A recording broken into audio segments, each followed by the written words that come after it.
He proposed to me in front of a crowd at my sister's engagement party, everyone clapping, his hands shaking, my heart pounding so hard I thought I'd faint.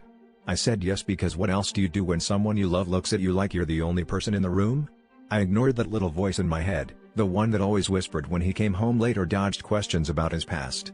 2 weeks later, I learned how wrong I was when a friend sent me a podcast episode with his voice, my fiancé, laughing with the host about his serial dating adventures.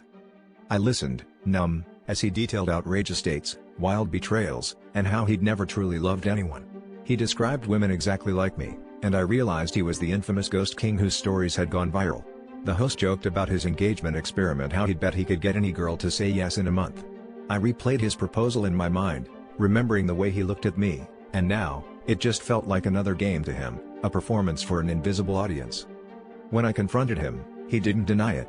He said he'd planned to tell me that the podcast was just for laughs, and he never thought it would go so far. He swore he'd fallen for me, that the bet was over, but every apology sounded like a line I'd already heard on the podcast. We fought for hours, voices raw, both of us breaking things, until I walked out into the night in a dress that still smelled like champagne and regret. Now I'm left wondering if I ever really mattered to him, or if I was just another story for his fans to dissect. The worst part is, I still want to believe he loved me, even though I know deep down I'll never trust him again. I keep replaying that proposal, searching for a sign, but all I see is myself, so desperate to be chosen that I didn't care if it was real.